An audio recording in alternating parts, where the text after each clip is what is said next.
नमस्कार, मैं हूं आपके साथ खुशबू सिंह। स्वागत है आपका युग चरण में। चलिए शुरुआत करते हैं बुलेटिन की।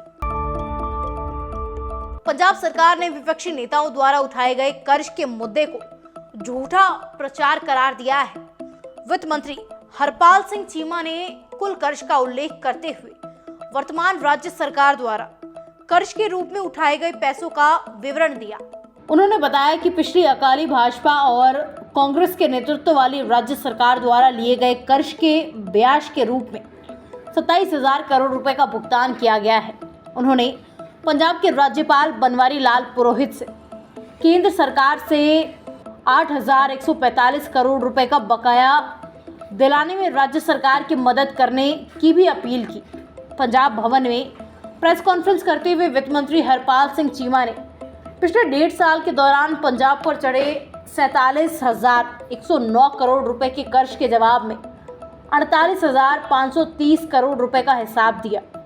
वित्त मंत्री हरपाल सिंह चीमा ने कहा कि राज्य सरकार ने पिछले 1.5 साल के दौरान 47,109 करोड़ रुपए का कर्ज उठाया है, जिसमें वित्तीय वर्ष 2022-23 के दौरान उठाया गया 32,448 करोड़ रुपए और 1 अप्रैल 2023 से 31 अगस्त तक 14,661 करोड़ रुपए का कर्ज शामिल है।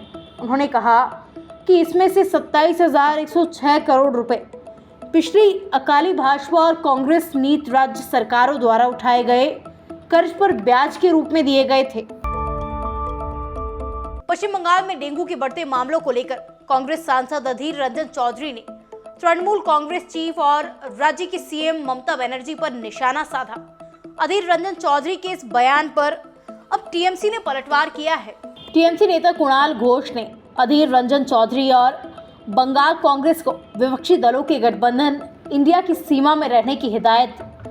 उसके साथ ही टीएमसी नेता ने कांग्रेस पर दोहरे मापदंड अपनाने का आरोप लगाया। कुणाल घोष ने कहा, अधीर रंजन चौधरी और राज्य कांग्रेस को विपक्षी गठबंधन इंडिया की सीमा में रहना चाहिए। वो दोहरे मापदंड वाली नीति अपना रहे हैं। विपक्षी गठबंधन के मुख्य नेताओं को इस समस्या के बारे में सोचना चाहिए।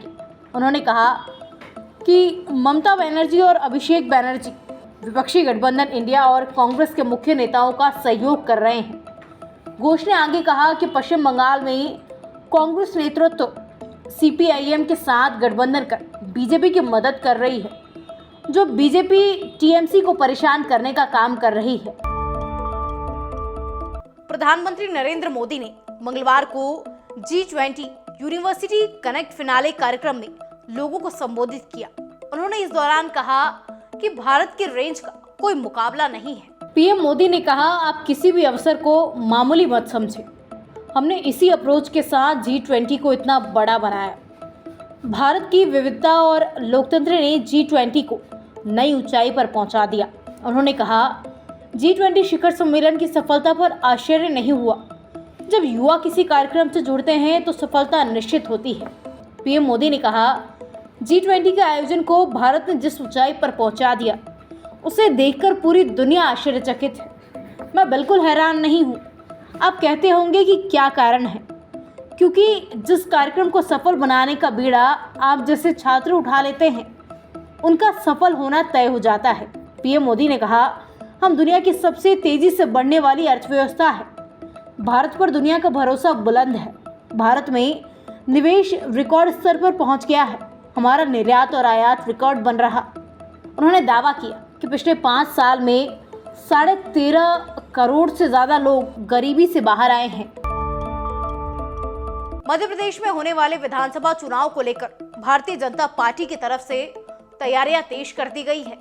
सोमवार को प्रत्याशियों की दूसरी लिस्ट जारी की गई, जिसमें शिवराज सिंह चौहान के नाम की घोषणा नहीं की गई।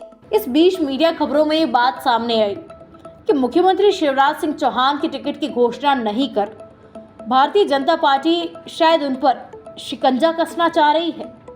अब भारतीय जनता पार्टी के सूत्रों ने इस खबर का खंडन किया है और कहा कि ये खबर सरासर गलत है कि उनका टिकट काटा जाएगा।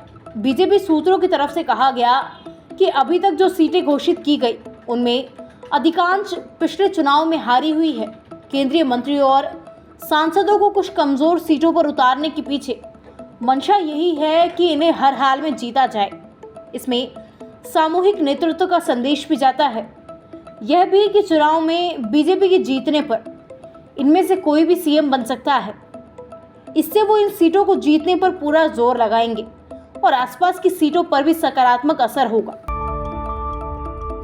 हाईकोर्ट में जजों की नियुक्ति को लेकर सुप्रीम कोर्ट केंद्र सरकार पर बेफर पड़ा। सुप्रीम कोर्ट ने कहा कि अगर आप 70 जजों के नाम पर कोई अंतिम फैसला नहीं करते तो हम सख्त कदम उठाने के लिए बाध्य होंगे। अदालत ने कहा कि पिछले 10 महीनों में इन नामों पर केंद्र सरकार ने फैसला नहीं लिया है। अदालत ने कहा कि पिछले 10 महीनों से इन नामों पर केंद्र सरकार ने फैसला नहीं लिया है।